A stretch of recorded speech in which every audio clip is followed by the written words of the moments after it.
টানা দুদিনের ভারী বৃষ্টিতে জলাবদ্ধ অবস্থায় রয়েছে কুমিল্লার ভিক্টোরিয়া সরকারি কলেজ।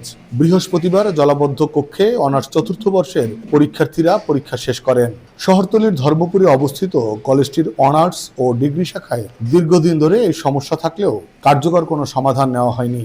ফলে প্রতি বছর বর্ষা মৌসুম এলেই ক্যাম্পাসে জলাবদ্ধতা দেখা দেয়। এবছর বর্ষা শুরুর আগেই শুরু হয়েছে এই দুর্ভোগ।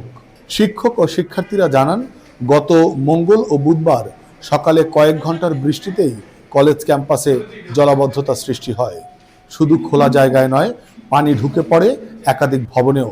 আশপাশের এলাকা তুলনামূলক উঁচু হওয়ায় বৃষ্টির পানি এসে ক্যাম্পাসে জমে থাকে। পাশাপাশি দক্ষিণ পাশে সীমানা প্রাচীর না থাকায় এই দিক দিয়েও পানি প্রবেশ করছে। টানা ভারী বৃষ্টিতে পুরো ক্যাম্পাস পানিতে তলিয়ে যায়। এতে শিক্ষক, শিক্ষার্থী ও আশপাশের স্থানীয় বাসিন্দারা চরম ভোগান্তিতে পড়েছেন। বিভিন্ন ভবনের নিচতলা, শ্রেণীকক্ষ ও প্রশাসনিক কক্ষে হাঁটু সমান পানি জমে থাকায় শিক্ষা কার্যক্রম প্রায় স্থবির হয়ে পড়েছে। Desk report, next Bangladesh 24।